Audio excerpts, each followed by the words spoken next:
Hey, it's day 39. 39. You sure it's 39? I am. Oh my gosh. Business as usual. With an asterisk. And we're Mike and Mary. And Yes, we so thank you very much for joining us. This is great that you're sticking with us during this pandemic, this COVID-19 quarantine, social distancing, locked in the house stuff. What are we doing this week? Mental hygiene. Of course, and that's why we're doing it, because people are getting sick and tired of this, aren't they? Boy, I've seen people that are just ready to bust out, like, I don't care anymore. They were locked down and now they've had enough.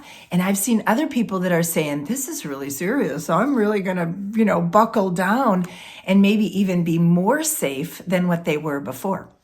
Yeah. Let me know when it's over. So our topic today is called information sheltering. That's right. We are physically sheltering, but comes a time when you've got to also do some information sheltering. If you've ever driven up the major north-south route over Chicago, there is a billboard like every 12 feet on both sides of the road. And that's like information overkill. One of them even says, avoid distracted driving, which I found very ironic since I was reading the billboard at the time and not watching the road. That's a case of information overload. And in this day, they call the information age, we're getting inundated. How many of you getting more emails than ever before? Oh, yeah. More phone calls than ever before. And more, not information. We're getting a lot of misinformation. Well, that's not new, dear. Well, there's a lot of misinformed people out there who are finding a voice. So where should you go? What should you do? What kind of information do you want to let in? And what do you want to keep out so that we keep a good mental attitude? Well, I think news is one thing we don't need. What do you need to know? You don't need too much of. Floyd Wickman taught me that way back when the news was bad about the real estate industry and interest rates and all those things. He said, stop reading the paper. Stop watching the news. Now, we don't have a paper, so I'm dating this information that he gave me. But the truth is, when we control what comes toward us, when we control what we see and hear, it helps us to maintain a more positive attitude. No question about it. Yeah, and most people what's on their mind right now? It's the COVID-19, the pandemic. What are the real numbers? Well, go to the CDC website if you really want to know what your numbers are.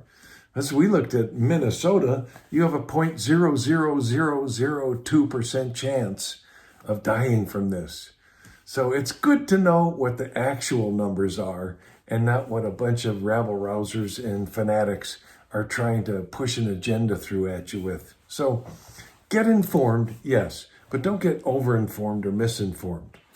Yeah, and watch when that information comes to you. So how often do you need to know what the new numbers are? Is it once a day? Is it every 3 days? Is it once a week? It certainly isn't a ding every single time the number has been updated. And we do know students that have been doing that, where that tab is always open. You gotta control what's coming in at you. Be careful there. So what do you do with this downtime? Well, here's a Wickmanism. Turn downtime into learning time. What are you reading? What are you watching? What are you listening to? Is it going to help you when all this is over? Or are you just trying to be entertained and diverted enough so that it isn't unbearable? So make a commitment to read some nonfiction, to look at maybe a TED Talk, to study something. I know people who are getting designations in real estate now. They're turning that downtime into learning time. I know someone who's learning how to paint.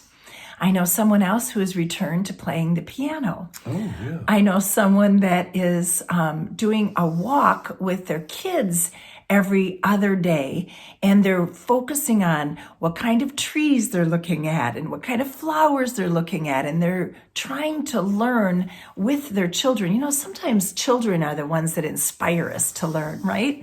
So now you got a Mike and Mary nudge to inspire you to learn. And you could even learn some selling skills How in this about some downtime. dialogue practice? Right. You know, how do you make yourself make more calls? Write this down. You can't. Right. But you can make more calls if you find a 5-90-10 partner. You know all about that. Well, we've got folks who are doing 5-90-10 dialogue practice. What a great idea. Turn downtime into learning time. Yeah, who else do you know that wants to get better at their Wickman dialogue or any dialogue skills? What if you could partner up with them and then practice? You could use Zoom or FaceTime for things that are live, you know, where you're showing a presentation, like a buyer sit-down appointment or a listing appointment. But you could also use the telephone for practicing telephone dialogue. In fact, we've got some students that have been doing a little morph on that. Is this a good time to say that story? Sure. We've got a group of students that have been a 5-90-10ing together, prospecting together, and they had an idea 2 weeks ago. So we're going to let the cat out of the bag and tell you what this idea was. Now, they all live in a different state, and what they agreed to do was call You call my FSBOs? prospects, I'll call your prospects. Expireds. I think it Yeah, was FSBOs and expireds, expireds. yeah. So the New York guy is calling FSBOs and expireds for the Cincinnati, Ohio guy, and in one 90-minute session booked 2 appointments for him. How about that? So, you know, and here's what they told us. There's something that's really freeing about knowing you never have to meet these people, knowing they're not gonna bump into you at the grocery store. You're setting an appointment for somebody else. I just love that. Yeah, well, whatever works. And that's working for them. By the way, if you want to do some Wickman education, we have a digital course that you could get involved in. We do. It's work at your own pace, learn at your own level. It's how you learn from home so you can earn from home. Ooh, that's a clever marketing Ooh, phrase. that's good. You'll have to remember that one. Talk to one of our trainers or call us. Any one of us on the team can get you involved in the digital Floyd Wickman course. And before we finish today's video, we want to remind all of you that we have a challenge going on for 10 days to raffle off the custom-made Linda Wickman COVID-19 face masks. She's given us 5 of them. Yep. They're beautiful. So every time you share on your feed one of our videos and tag us so we know you have, your name goes into the raffle as many times as you want. And on May 1st, we're going to choose 5 names. Oh, no. One name and see how many they need, because Okay. they're different sizes and that's different, right. yeah. Yeah. So for So you we'll or your start with family, So please share our videos on your feed and tag us so that we know you have, and we'll put your name into the raffle. stay safe. Keep working. And Stay we'll safe. See you on day 40.